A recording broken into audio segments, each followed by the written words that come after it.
মানুষের নামে কুরবানি করলে এই কুরবানি আদায় হবে না এবং তার কুরবানি আল্লাহ রাব্বুল আলামিন কবুল করবে না। কেননা কুরবানি কোনো সময় মানুষের নামে হয় না, কুরবানি হয় আল্লাহর নামে। যেমন আমরা কুরবানি দেওয়ার সময় বিসমিল্লাহ আল্লাহু আকবার বলে শুরু করি, যার অর্থ হচ্ছে আমি আল্লাহর নামে শুরু করছি। তাহলে কুরবানির শুরুই হচ্ছে আল্লাহর নামে, আর কুরবানি করতে হয় শুধুমাত্র একমাত্র আল্লাহর নামে।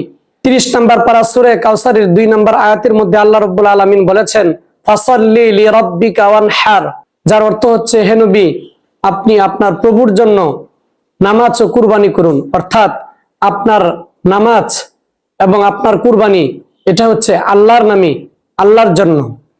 তাহলে কুরবানি এটা কোনো সময় মানুষের নামে হয় না, কুরবানি হয় আল্লাহর নামে। কুরবানি দিতে হয় আল্লাহর নামে, তবে এটা ছেলের পক্ষ থেকে, মেয়ের পক্ষ থেকে, বিবির পক্ষ থেকে, নিজের পক্ষ থেকে, বাবা মার পক্ষ থেকে কুরবানি দিব আল্লাহর নামে।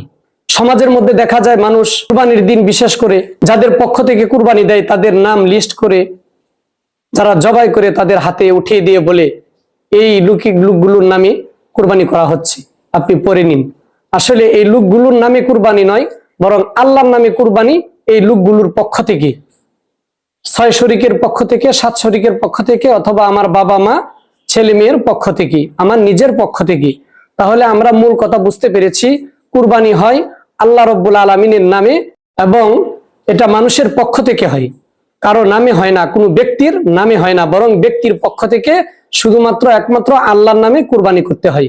আল্লাহ তাআলা এই কথাগুলিকে বুঝার এবং আমলের তৌফিক দান করুন।